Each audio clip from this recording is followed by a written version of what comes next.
आप सभी को प्रभु यीशु मसीह के नाम में जय मसीह की एक और नई वीडियो में आप सभी का मैं स्वागत करता हूं। परमेश्वर आप सभी को बहुत ऐसे आशीष दे। मेरे भाई और बहन, प्रभु के बच्चे होने के नाते और एक विश्वासी और क्रिश्चियन होने के नाते हम सब लोगों को बाइबल के बारे में जानना बहुत ही ज़रूरी है, ताकि हम जो पढ़ते हैं और जो हमारा पवित्र शास्त्र कहता है वो बातें हम दूसरे लोगों को बता सकें और कह सकें। इसलिए वीडियो के अंत तक जरूर बने रहें। सभी भाई बहनों को जय मसीह की। मैं उत्तर प्रदेश गाजीपुर ज़िले से हूँ। हम परमेश्वर का धन्यवाद करता हूँ कि अनीस भाई जो हमारे रिक्वेस्ट को लेकर के प्रार्थना दुआ किए थे और वो प्रभु ने हम लोग और उनकी दुआ को सुना और हमारी बेटी पायल के लिए वो प्रार्थना किए थे, उसके फॉर्म के लिए वो फार्म जो है कि सफल हुआ। हम परमेश्वर का लाखों लाखों धन्यवाद करते हैं और सभी भाई बहनों को जय मसीह की। पहला सवाल, बाइबल क्या है? बाइबल के अनुसार से, परमेश्वर के वचन के अनुसार से, बाइबल परमेश्वर का पवित्र और जीवित वचन है। इब्रानियों की पत्री 4 अध्याय 12 वचन में ऐसा लिखा है, क्योंकि परमेश्वर का वचन जीवित और प्रबल और हर एक दो-धारी तलवार से भी बहुत चोखा है और प्राण और आत्मा को और गांठ गांठ और गूदे गूदे को अलग करके आर पार छेदता है और मन की भावनाओं और विचारों को जानता है। जो लोग कंटिन्यू परमेश्वर के वचन को पढ़ते हैं वो लोग इस बात को जानते हैं कि परमेश्वर का वचन जीवित और प्रबल और दो-धारी तलवार से भी चोखा है। जीवित का मतलब हमारा परमेश्वर जीवित है, इसलिए उसका वचन जीवित है। और जो आदमी जीवित है वो जाहिर सी बात है कि वो बात करता है। जो बाइबल पढ़ने वाले लोग हैं वो समझते हैं कि कैसे बाइबल परमेश्वर का वचन उनसे बातचीत करती है और कैसे बुरे वक्त में वो उन्हें हिम्मत देती है और हियाब देती है। और दूसरा शब्द लिखा है प्रबल, अर्थात ये हमें जयवंत भी करती है। जब बुरी परिस्थिति में, बुरे हालातों में जब हम परमेश्वर के वचन की ओर भागते हैं, उसको पढ़ना शुरू करते हैं, तब ये हमारे बुरे वक्त में हमारी ढाल, हमारी ताकत भी बन जाता है। क्योंकि यूहन्ना रचित सुसमाचार 1 अध्याय 1 वचन में लिखा है, आदि में वचन था, वचन परमेश्वर के साथ था और वचन ही परमेश्वर है। अर्थात वचन ही देहधारी बनकर इस दुनिया में आया और इसी वचन को जब हम आदर करते हैं, इसी वचन की ओर हम बुरी परिस्थिति हालातों में दौड़ते हैं, तो ये हमारी ढाल बन जाता है, ये हमारी ताकत बन जाता है। मुझे नहीं मालूम आप में से कितने लोगों ने इस बात को एक्सपीरियंस किया है, अनुभव किया, लेकिन हमने अपनी लाइफ में, अपने पारिवारिक जीवन में बहुत ही ज़्यादा इस बात को अनुभव किया है। तो मैं आपसे रिक्वेस्ट करूंगा कि आप परमेश्वर के वचन के साथ समय देना शुरू करें। और लिखा है, एक दो-धारी तलवार से भी बहुत चोखा है।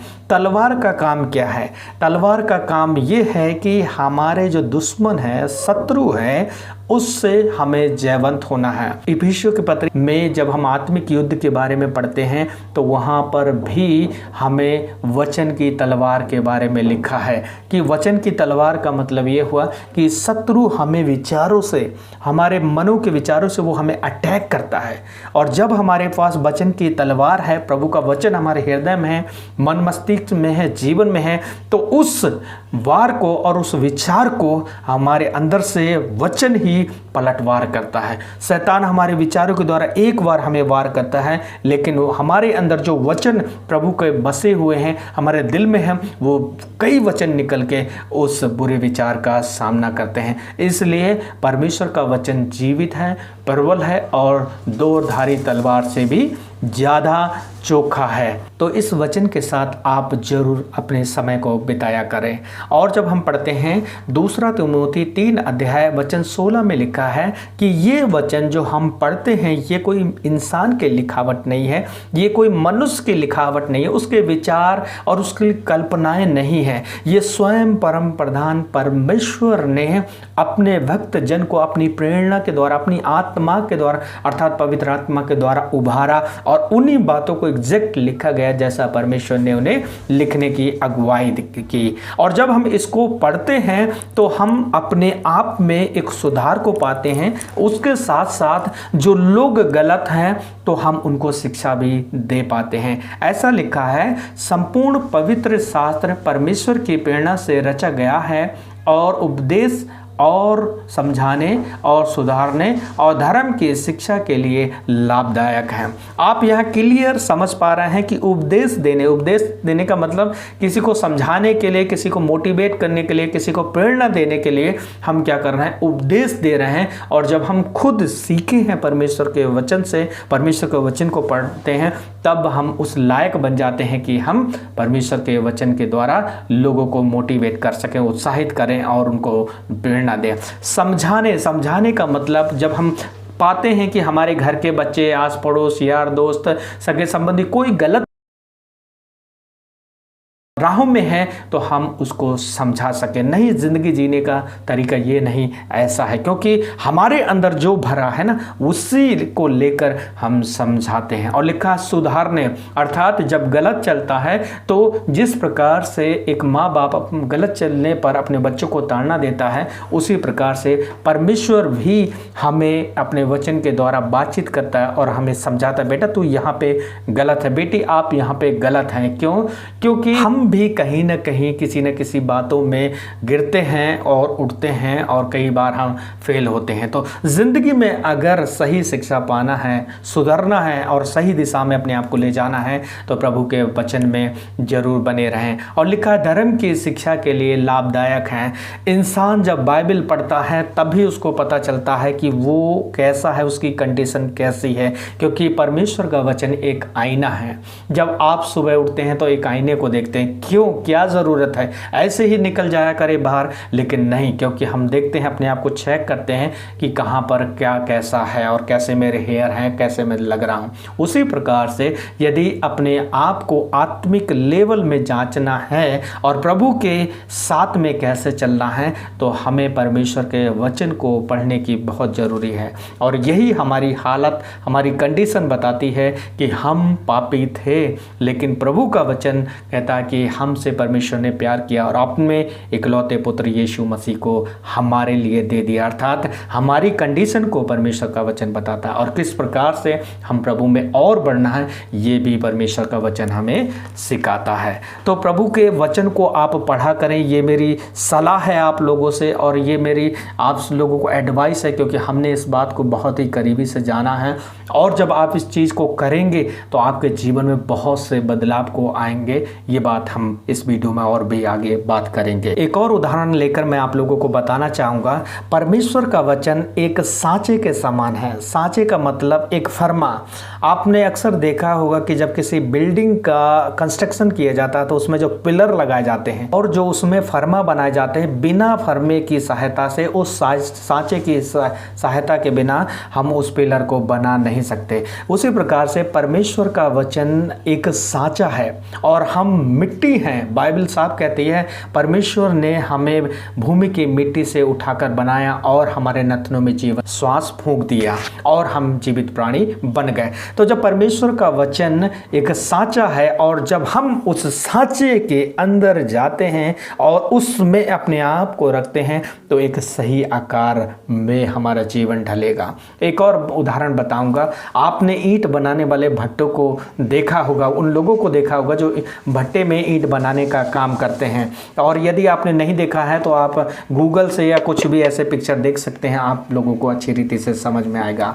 वो गीली जो मिट्टी उनके लोगों को द्वारा की जाती है और जब तक वो मिट्टी उस सांचे में नहीं जाती है तब तक उसका कोई भी रूप नहीं दिखाई देता है। और जब उस मिट्टी को सांचे में डाला जाता है और तब उसका एक आकार बन जाता है, रूप बन जाता है। उसी प्रकार से मेरे भाई और बहन, यदि हम में अंदर से एक रूपवान बनना है, एक सुंदर व्यक्ति बनना है, तो हमें परमेश्वर के वचन में और उस वचन के सांचे में अपने आप को रखना बहुत ही ज़रूरी है ताकि हमारा एक सही रूप बनकर आए। तब वो सीमेंट और बजड़ी का और रेत का गारा जब तक वो उस सांचे में नहीं जाता तब तक पिलर नहीं बनता है।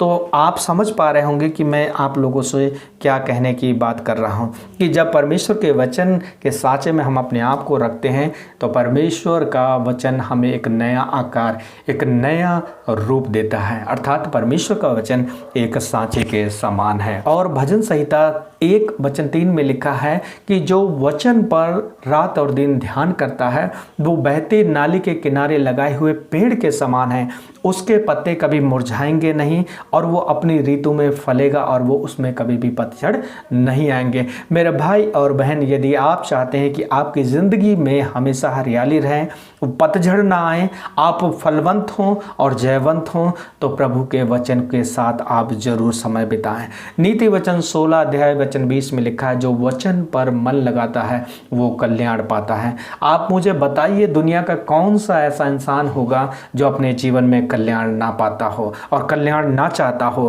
किसी भी रिलीजन, किसी भी आस्था का व्यक्ति क्यों ना हो। लेकिन बाइबल के अनुसार से, प्रभु के वचन के अनुसार से ये लिखा गया कि यदि हम इस पर रात और दिन ध्यान करते हैं तो हम बढ़ेंगे, हम में हरियाली रहेगी और हमारे जीवन में कल्याण आए। कि वो अपने नाम से ज़्यादा अपने वचन को आदर दिया है। इसलिए मेरे भाई और बहन, जब हम प्रभु के भवन में जाते हैं, आराधना करते हैं, प्रार्थना करते हैं, गीतों को गाते हैं, सब कुछ करते हैं और परमेश्वर के वचन को हम लोग पढ़ते हैं और पास्टर वहाँ से शिक्षा देता है। क्यों?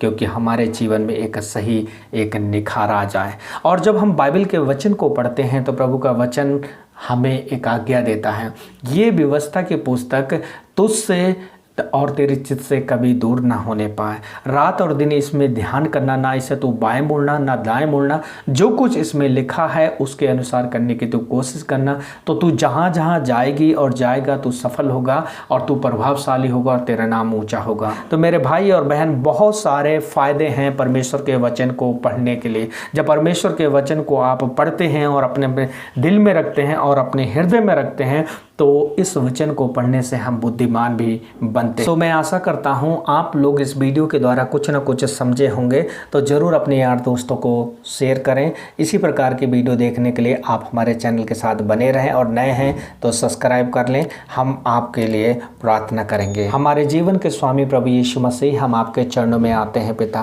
और विशेषकर हम आपसे प्रार्थना करते हैं प्रभु, आज आपके वचन के बारे में हमने सीखा है कि किस प्रकार से तेरा वचन हमारे जीवन में काम करता है और जब हम इसे पढ़ते हैं तो हमारे जीवन में एक नया आकार, हमारे नई उम्मीद और नई आशा जागती है। प्रिय परमेश्वर, इसमें कोई मिलावट नहीं है, कोई धोखाधड़ी नहीं है। तेरा वचन प्योर है और शुद्ध है क्योंकि तू शुद्ध और पवित्र परमेश्वर है। अपने वचन के द्वारा मेरे प्रिय भाई और बहनों को आशीष दे।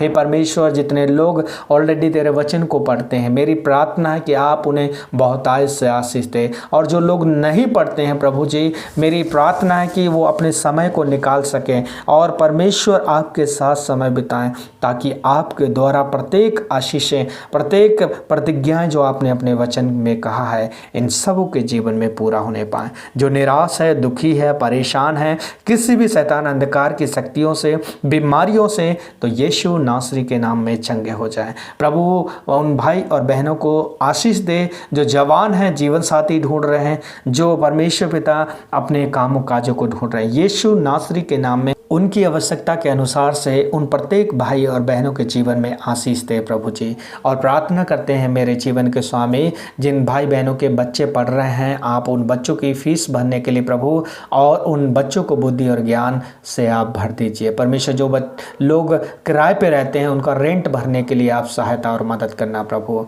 तेरे वचन में ये बढ़ें ताकि प्रभु आप इन्हें बहुत आय से आशीष दें। धन्यवाद प्रभु जी प्रार्थना सुनने के लिए, प्रभु यीशु मसीह के नाम से मांगते हैं, आमीन। परमेश्वर आप सभी को बहुतायत से आशीष दे। प्रभु के वचन के साथ समय बिताएं, परमेश्वर आपको जरूर आशीष देंगे और आप हर एक परिस्थितियों पर जयवंत होंगे। मिलेंगे अगली नई वीडियो में नए टॉपिक के साथ। तब तक के लिए अपना ढेर सारा ख्याल रखें। प्रभु आशीष दे। जय मसीह।